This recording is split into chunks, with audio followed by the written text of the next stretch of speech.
कैसे हैं आप सभी। आज हम कॉलिगेटिव प्रॉपर्टीज़ का एक असाइनमेंट सॉल्व करने वाले हैं। जैसा कि मैंने आप सभी बच्चों को कहा था जो पढ़ रहे हैं ऑफलाइन मुझसे कि 7th 8th और 10th क्वेश्चन असाइनमेंट का हम यहाँ डिस्कस करेंगे। ऑलरेडी मैंने उसको आपको क्लियर कर दिया था, समझा दिया था, लेकिन एक रिटर्न एक्सप्लेनेशन उसका आज वीडियो में अवेलेबल है, ज़रा देखिएगा गौर से। तो हम जिस असाइनमेंट की बात कर रहे थे वो असाइनमेंट यहाँ है। इसका हमने क्वेश्चन नंबर 7 सबसे पहले देखना है, तो इसको यहाँ से निकाल लेते हैं और क्वेश्चन नंबर 7 को डायरेक्ट वहाँ लेके चले जाते हैं। तो क्वेश्चन नंबर 7 हमारे पास ये है कि 100 mg किसी प्रोटीन का 100 mg of a protein is dissolved in just enough water to make 10 ml of the solution. ठीक है, तो 10 ml सॉल्यूशन बनाना है, हमें यहाँ से कुछ चीज़ें मिल रही हैं, तो देख लेते हैं हमें यहाँ से क्या क्या चीज़ें मिली हैं। सबसे पहले यहाँ से गिवन निकालते हैं, तो गिवन वैल्यूज में अगर देखा जाए तो क्या क्या है देख लेते हैं। अच्छा, एक चीज़ तो पता चल गया है कि ये ऑस्मोटिक प्रेशर का क्वेश्चन है, तो सबसे पहले इसका फॉर्मूला यहाँ हाईलाइट कर लेते हैं। ऑस्मोटिक प्रेशर जैसे कि आप सभी ने पढ़ा होगा, इसका फॉर्मूला होता है पाई बराबर number of moles upon volume into में गैस कांस्टेंट आर इनटू में टेम्परेचर इन केल्विन। ये इस तरीके से रहता है। ध्यान देना, मैंने आपको बताया था कि आर की 2 वैल्यूज होती हैं इन टाइप के क्वेश्चन से, वैसे 3-4 वैल्यूज होती हैं। इन टाइप के क्वेश्चन में यूजुअली आपको 2 वैल्यूज मिलेगी। तो एक वैल्यू आपके लिए रिलेट करती है जब आंसर एटीएम में आएगा, और एक वैल्यू आपको रिलेट करेगी जब आंसर आपका बार में आएगा। यहाँ देख लेते हैं कौन सी यूज होने वाली है। तो 100 mg ऑफ अ प्रोटीन, तो सबसे पहले गिवन की बात कर रहे हैं, तो गिवन हमारे पास कौन है? गिवन हमारे पास एक सॉल्यूट है, और ये सॉल्यूट कौन है? ये सॉल्यूट कोई एक प्रोटीन है। ठीक है, इस प्रोटीन का हमें कोई गिवन मास दे रखा है क्या? जरा देख लेते हैं। तो क्या हमें इसका कोई गिवन मास है? 100 mg इसका गिवन मास दे रखा है, तो 100 mg इसको सॉल्व करते हैं, थोड़ा सा सिंप्लीफाई करते हैं, ग्राम्स में लेके आते हैं, 100 अपॉन 1000 करेंगे, तो ये हमारे पास आएगा 0.1 ग्राम। तो हमारे पास गिवन मास इसका आ चुका है। अब इसका मोलर मास हम ट्राई करेंगे। तो उस प्रोटीन का हमें मोलर मास देखना है कि इसका मोलर मास कितना हो, देखते हैं। तो मोलर मास इसका नहीं दे रखा, और इसने पूछा है what is the molar mass of the protein, मतलब मोलर मास इसने हमसे पूछा ही है जस्ट। तो मोलर मास को एक काम करते हैं, यहाँ लेट कर लेते हैं कैसे, x। ठीक है, ये हमारा प्रोटीन का काम हो गया। फिर कहता है 100 mg of a protein is dissolved in just enough water to make 10 ml of the solution. तो सॉल्यूशन की वॉल्यूम हमें मिल गई है किसमें? 10 ml में। तो वहाँ ये जो v है वॉल्यूम जो डिनोट करता है, इस वॉल्यूम को पुट करने के लिए 10 ml का यूज करेंगे। And if the solution has an osmotic pressure of something this, तो पाई की वैल्यू हमें यहाँ से मिल गई है 25 डिग्री सेल्सियस, टेम्परेचर केल्विन में कन्वर्ट कर लेंगे, और r की वैल्यू है 0.0821 लीटर एटीएम। तो एटीएम वाली वैल्यू हमारे पास ये गिवन है। चलो आगे बढ़ते हैं। तो सबसे पहली बात यहाँ निकालेंगे number of moles of this protein. तो इस प्रोटीन के नंबर ऑफ मोल्स कैसे निकलेंगे?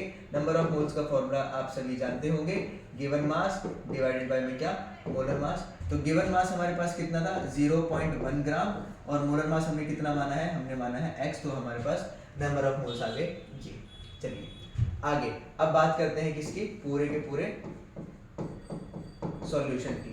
तो सॉल्यूशन जो था हमारे पास, इसका वॉल्यूम गिवन है, वॉल्यूम कितना था उसका? 10 ml, आई गेस 10 ml ही था। हाँ, 10 ml सॉल्यूशन है। तो 10 ml सॉल्यूशन को लीटर में लेके आते हैं, तो ये बनेगा 10 अपॉन 1000 से डिवाइड करना पड़ेगा, तो ये आ जाएगा आपके पास 0.1 लीटर। बिल्कुल सही है, नहीं डेसिमल का फर्क आ रहा है। तो यहाँ एक्चुअल आंसर कितना है? 0.01 लीटर। ये छोटे छोटे मिस्टेक्स होती हैं, इनको ध्यान रखना, मैंने आपको हाईलाइट कर दिया है। ये वॉल्यूम हमारे पास आ गया है। इसने हमें ऑस्मोटिक प्रेशर ऑलरेडी पाई गिवन है कितना? 0.02 atm, यही गिवन है। एक बार क्रॉस चेक कर लेते हैं।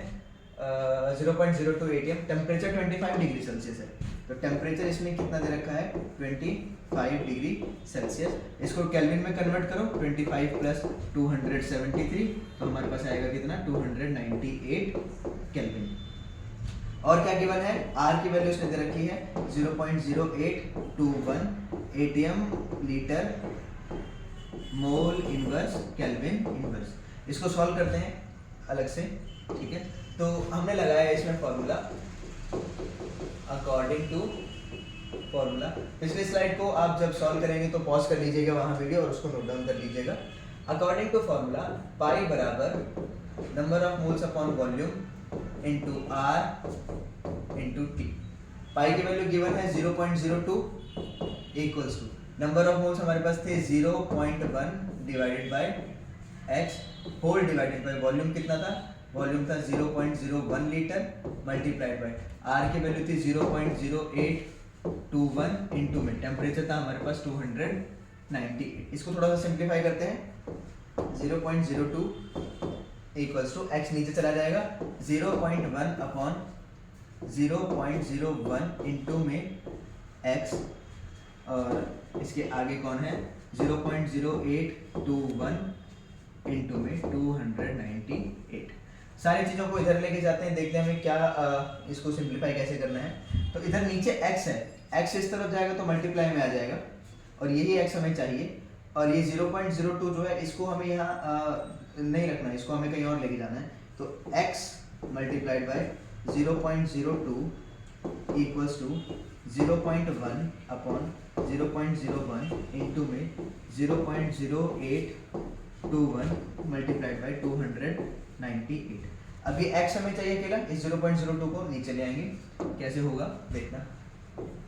x बराबर 0.1 अपॉन 0.01 इंटू में 0.02 इंटू में 0.0821 मल्टीप्लाइड बाय कितना 298।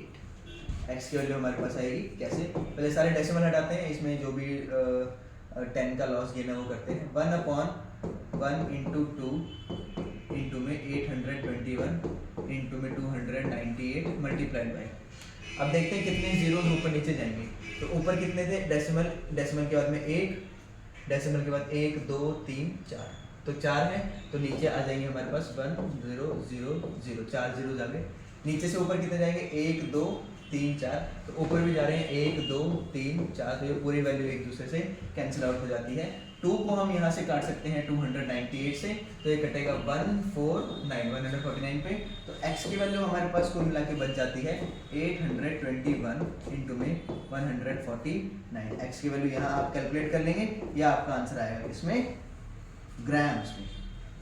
तो इस तरीके से ये क्वेश्चन नंबर 7 सॉल्व हुआ, जो कि बहुत ज़्यादा मुश्किल क्वेश्चन नहीं था, लेकिन यहाँ जैसे ही बच्चे इस क्वेश्चन को देखते हैं यहाँ कि find out the molar mass है, what is the molar mass, तो यहाँ थोड़ी सी डिफिकल्टीज आनी शुरू हो जाती हैं, क्योंकि जब ऑस्मोटिक प्रेशर के क्वेश्चन में पाई पूछता है तब तो हम डायरेक्ट फॉर्मूला लगाते हैं, लेकिन जब हमारी मेंटेलिटी में कुछ चीज़ें बच जाती हैं कि हमें क्वेश्चन में हमेशा पाई ही निकालना है और इक्वल्स टू के इस तरफ वाले कोई चीज़ पूछ लेता है तो हम थोड़े से कंफ्यूज हो जाते हैं।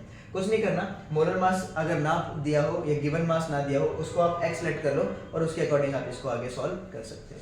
ठीक है, जरा इसको देखते हैं कि क्या हमारे पास कोई और क्वेश्चन है आज सॉल्व होने के लिए। तो क्वेश्चन नंबर 7 हमने कर लिया है, क्वेश्चन नंबर 8 पर जाते हैं। आंसर्स आप नीचे कमेंट सेक्शन में बताएंगे ताकि मैं चेक कर सकूं कि आपका आंसर करेक्ट है या नहीं। क्वेश्चन नंबर 8 हमने देखना है और क्वेश्चन नंबर 9 मैंने क्लास में आपको करा दिया था। एक बार मैं इसको हो सकता है यहाँ पर भी सॉल्व कराऊँ, इसके लिए पूरी एक वीडियो बनेगी, एक बड़ा क्वेश्चन है। और क्वेश्चन नंबर 10 भी हमारे पास है। ज़रा देखते हैं कि क्या हमारे पास ये चलो पहले क्वेश्चन नंबर 8 को करते हैं। क्वेश्चन नंबर 8 यहाँ से उठाया, ठीक है, और क्वेश्चन नंबर 8 हमने यहाँ रख दिया। तो सॉल्यूशन है किसका, ग्लिसरॉल का, और उसका वाटर में एक सॉल्यूशन बना रखा है। चलिए देखते हैं हमें इस क्वेश्चन से क्या क्या मिल सकता है। तो इधर लिखा हमने गिवन, और गिवन में सबसे पहले हमने हाईलाइट किया किसको, सॉल्यूट को। अब सॉल्यूट क्या होता है, जो मिलाया जाता है। तो सॉल्यूशन ऑफ ग्लिसरॉल, पानी में मिलाया है तो ग्लिसरॉल को ही पानी में मिलाया है, तो सॉल्यूट कौन है हमारे पास, सॉल्यूट है हमारे पास ग्लिसरॉल। और ग्लिसरॉल का हमारे पास गिवन मास देखते हैं, क्या हमारे पास कोई इसका गिवन मास है या नहीं। तो what mass of glycerol was dissolved, given mass तो इसने पूछ ही लिया है कि what mass of glycerol was dissolved, कितना मिलाया गया। तो गिवन मास को एक काम करते हैं, यहाँ पर मानते हैं क्या x, और यहाँ रखते हैं क्या इसका molar mass. Molar mass already given है कितना, 92 ग्राम, तो हमने इधर रख दिया कितना, 92 gram. Number of moles of glycerol अगर पूछ ले वो, क्योंकि हमें बाद में चाहिए होगा, तो number of moles of glycerol कैसे निकलेगा आपके पास, गिवन मास डिवाइडेड बाय में कितना, मोलर मास। तो ये आपके पास कुल मिला के आएगा कितना, गिवन मास हमारे पास x है, मोलर मास 92 है, तो ये वैल्यू आपके पास आएगी x/92। ठीक है, आगे देखते हैं और क्या क्या इसमें गिवन है। In water was prepared by dissolving some 500 gram water. Solution की बात आ गई भाई, सॉल्यूशन नहीं, ये सॉल्वेंट की बात कर रहे हैं। तो हमारे पास क्या है, हमारे पास है सॉल्वेंट। तो सॉल्वेंट हमारे पास कितना है 500 ग्राम, इसको हमने मान लिया कितना 500 ग्राम, और ये किसकी बात हो रही है, पानी की। अब क्या इस सॉल्वेंट का भी हम मोलर मास निकाल के करें क्या? यहाँ बच्चे कंफ्यूज होते हैं कि क्या इसका मोलर मास निकालूं, नंबर ऑफ मोल्स निकालूं?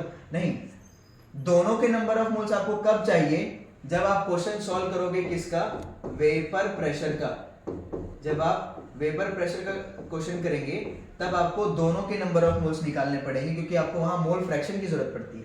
यहाँ आपको दोनों के नंबर ऑफ मोल्स निकालने की जरूरत नहीं है। यहाँ आपका 1 मिनट बचेगा एग्जाम टाइम पर, जो कि आपको यूजफुल है।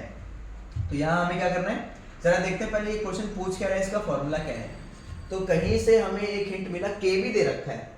तो केवी का मतलब ये एलिवेशन इन बॉइलिंग पॉइंट का क्वेश्चन है। तो केवी अगर दे रखा है तो इसमें एक ही फॉर्मूला लग सकता है, और वो है क्या, डेल्टा टीवी बराबर केवी इनटू में मोलैलिटी। ये फॉर्मूला इधर लगेगा।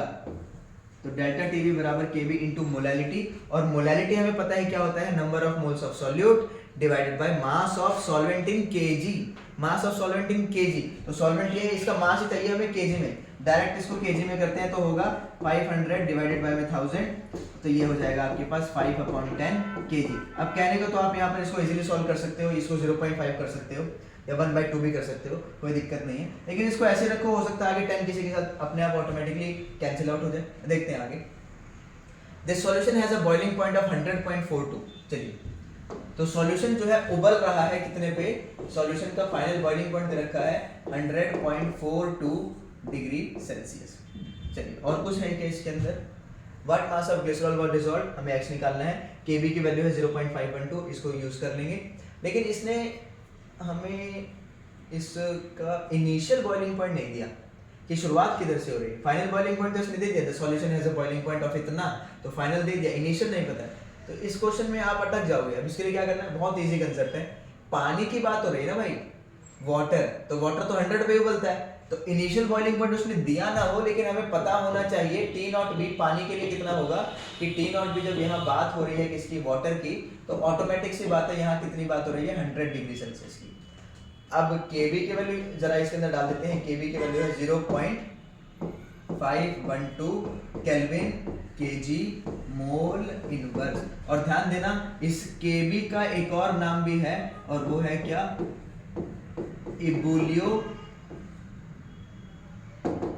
इबुलियोस्कोपिक कांस्टेंट, ये भी इसको कहते हैं। तो अगर आपसे इसका यूनिट पूछ ले तो वो यूनिट केवी की ही होने वाली है।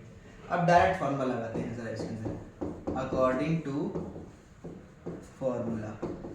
फॉर्मूला क्या है हमारे पास, डेल्टा टीवी बराबर केबी इनटू में मोलैलिटी। ठीक है, इसको सिंप्लीफाई करते हैं, डेल्टा टीवी, तो ये बनता है T naught B minus PB बराबर केबी इनटू में number of moles of solute divided by में मास इन केजी, किसका, सॉल्वेंट का। जरा वैल्यूज पुट करते हैं इसकी, थोड़ा इसको छोटा कर देते हैं, रुकिए, एक स्टेटमेंट और आ जाएगी इधर। ठीक है, तो टी नॉट भी हमारे पास कितना है 100, और सर इसमें छोटी सी मिस्टेक है, इसको थोड़ा सा करेक्ट करना। इधर टी नॉट भी नहीं आएगा, इधर आएगा T B minus T naught B. वो क्वेश्चन फ्रीजिंग पॉइंट के फॉर्मूले में लगता है। तो T B minus T naught B जरा लिखते हैं, 100.42 माइनस 100.00 बराबर 0.512 इंटू में नंबर ऑफ मोल्स हमारे पास कितने थे, नंबर ऑफ मोल्स हमारे पास थे x/92। तो यहाँ हमने लिखा x/92 whole divided by mass of solvent कितना था 5/10, तो यहाँ हमने लिखा कितना 5/10। सिंप्लीफाई करते हैं इसको नेक्स्ट पेज पे। तो 100.42 माइनस 100, तो 0.42 बचेगा, इसको सिंप्लीफाई करते हैं आगे। तो यहाँ आएगा 0.42 बराबर 0.512 इंटू में x/92 मल्टीप्लाइड बाय 5/10 उल्टा हो जाएगा, तो ये हो जाएगा 10/5। ठीक है, अब x को इधर रखते हैं, बाकी सब चीजों को उधर ले जाते हैं। 0.42 मल्टीप्लाइड बाय 92 और 5 नीचे डिवाइड में, इधर जाएंगे मल्टीप्लाई हो जाएंगे, 92 मल्टीप्लाइड बाई 5 डिवाइडेड बाई 10 नीचे आ जाएगा, और 0.512 भी नीचे आ जाएगा, 0.512, और ये वैल्यू किसकी निकल के आएगी, x के लिए। अब डेसिमल हटाते हैं तो ऊपर बचेगा 42 इंटू में 92 इंटू में 5 डिवाइडेड बाई 10 इंटू में 512। अब डेसिमल के आगे 2 है तो इधर लग जाएगा 100, डेसिमल के आगे 3 है तो इधर लग जाएगा 1000, और ये किसका आ जाएगा, x का। 2 0 एक 3 0, यहाँ 3 0 पूरे के पूरे निकल जाते हैं, इससे हमारे पास ये बचेगा। तो 42 इंटू 92 इंटू 5, तो 42 इंटू में 92 इंटू में 5 होल डिवाइडेड बाय में 512, ये आपके पास आ जाएगी x की वैल्यू। इसको आप कैलकुलेट कर सकते हैं, सॉल्व कर सकते हैं, और यहाँ से x की वैल्यू आप निकाल सकते हैं। तो ये आपके पास x की वैल्यू यहाँ निकल के आएगी समथिंग ग्राम में। कैलकुलेशन पे विश्वास रखो, प्रैक्टिस करते रहो, कैलकुलेटर यूज नहीं करना, और x की वैल्यू इधर से कैलकुलेट करके बताना कि आपके पास कितनी आ रही है। क्वेश्चन नंबर 9 और 10 को थोड़ा सा डिस्कस करेंगे अगली वीडियो में, तो उसका इंतजार करें। ये वीडियो और वो दोनों वीडियो आपके पास, ये वीडियो और उसके बाद में अगली वीडियो आपके पास सीक्वेंस में आएंगी, तो वो दोनों वीडियोस आप इन सभी क्वेश्चंस के लिए देख सकते हैं। टिपिकल